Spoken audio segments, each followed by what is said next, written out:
Do you love comics? I love comics. Do you love comic book movies? I love comic book. Not also from the big two? We're going to go different here. Yeah. Other comic book people make movies? They do. That they do. Troy Stegner. I'm Jack Lutz. Troy Stegner. Another edition of Talk Nerdy to Me starts No. now. Let's do this. All right, so way back, 1997. Seems like yesterday. Waited in line at the Sunland Park Mall to go check out a movie called Spawn. This is at a time when Image was establishing itself and giving the big middle finger to DC and Marvel, and they were doing really well for themselves, and people were eating up all their work. Anything from Image. Anything Image was doing, because it was just so ballsy what they were doing. And Spawn comes out, and the movie comes out. It has not aged well at all. I remember being indifferent about it when it came out. And it's not in my collection. No, it's not in mine too. If it came out like in the $5 bin at Walmart, I would still pass it up. I would still have to think whether I wanted it or not. I wouldn't even give a second thought to it. I just remember a big CGI cape. Michael J. White. Michael J. White did a fantastic job. He did great. Great actor. The writing was absolutely horrible. The effects were horrendous. I mean, look, it was a product of its time back in 1997, really. And they just made it was too much CGI. And you said before we went on that Todd McFarlane said there was too much CGI. See, I'm going to call him out on that. I'm going to say that McFarlane was all about it. Yeah, Todd.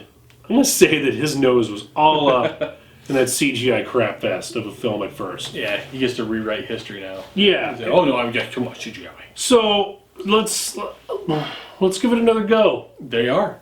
Yeah. He has already written the script. He's just got to He has, huh? Yeah. Mm-hmm. It's they're looking for a 120-page script. Right now he's at like 183, so he's got to pare it down. Bring it down a little bit, trim the fat off. There's going to be. Since you don't like CGI, it's going to be mostly practical effects. Are they? Are they doing That's that? the word. Right here. Right here. Shadowy ghost like background type stuff. More. You have to bring it back to its horror roots. Its horror. Yeah. Extreme, suspense, supernatural. Well, yeah, because he doesn't. He said he doesn't want to. It's not going to be a branch off of the old one. He doesn't want to tell Spawn's history or origin. Mm-hmm. He wants it to be, like you said, a horror type movie, which I think with Spawn would work very well. It's got to be dark. It's got to be brooding. It's got to be very violent. The question is, will it be rated R? I think the Spawn movie, a Spawn rated R film, is the only way to go. The only way to go. Just did not work. Back in '97.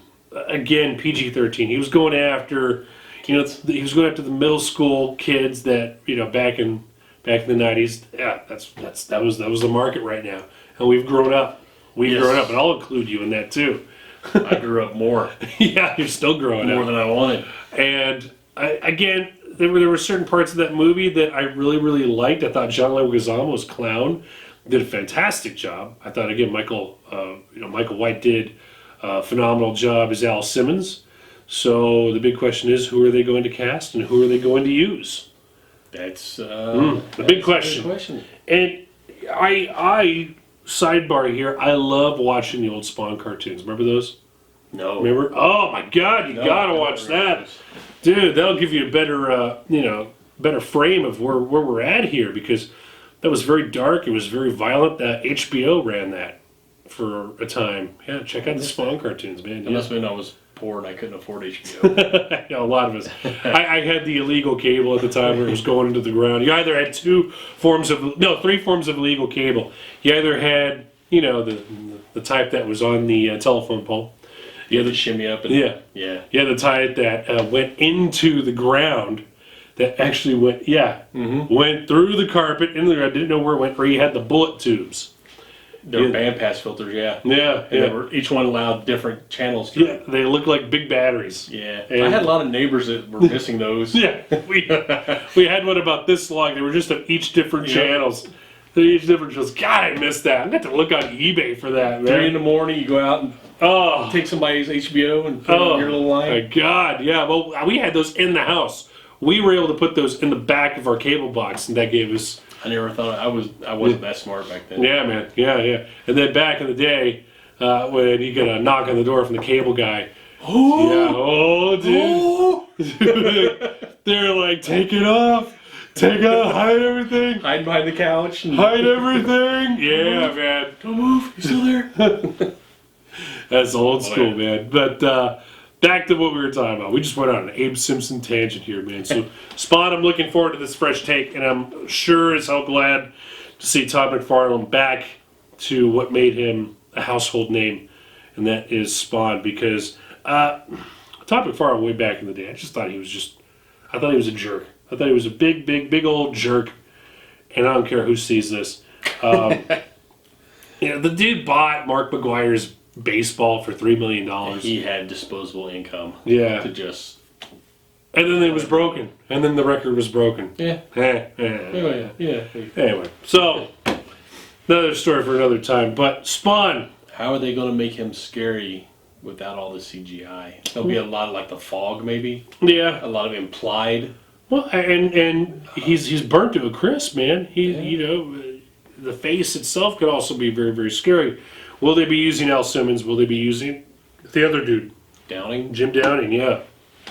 Well, what about Medieval Spawn? Ooh, yeah. Well, he can't use Angela. Why not? Because Neil Gaiman owns it. Oh. That was Medieval. That's right. Yeah, Medieval Spawn, Angela, and Cagliostro, I think was the ones they worked on, co-created together. Wow. And then all of a sudden McFarlane was like, hey, you know what? No, I own this now. I'm not paying you anymore. Gaiman sued him. They went a bunch of back and forth. And then the Miracle Man thing came up too. Yeah. And then I think to settle it, they basically said, oh, okay, well, Neil, you can have Angela. Yeah. And then they pulled her into Marvel Universe and ruined her. Oh my God. Wow. What a trip down memory lane.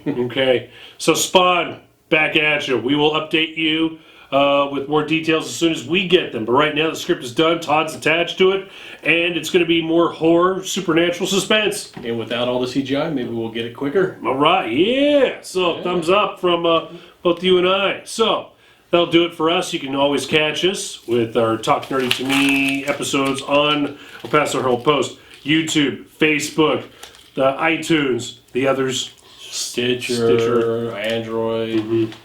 Just Google us. We're there. If you can't find us, you ain't looking. That'll do it. I'm sorry. That's right. All right, that's right. That's right. I'm Jack Lutz. Troy Stegner. Good night. Sleep tight. Throw up. Make it. Oh, way off.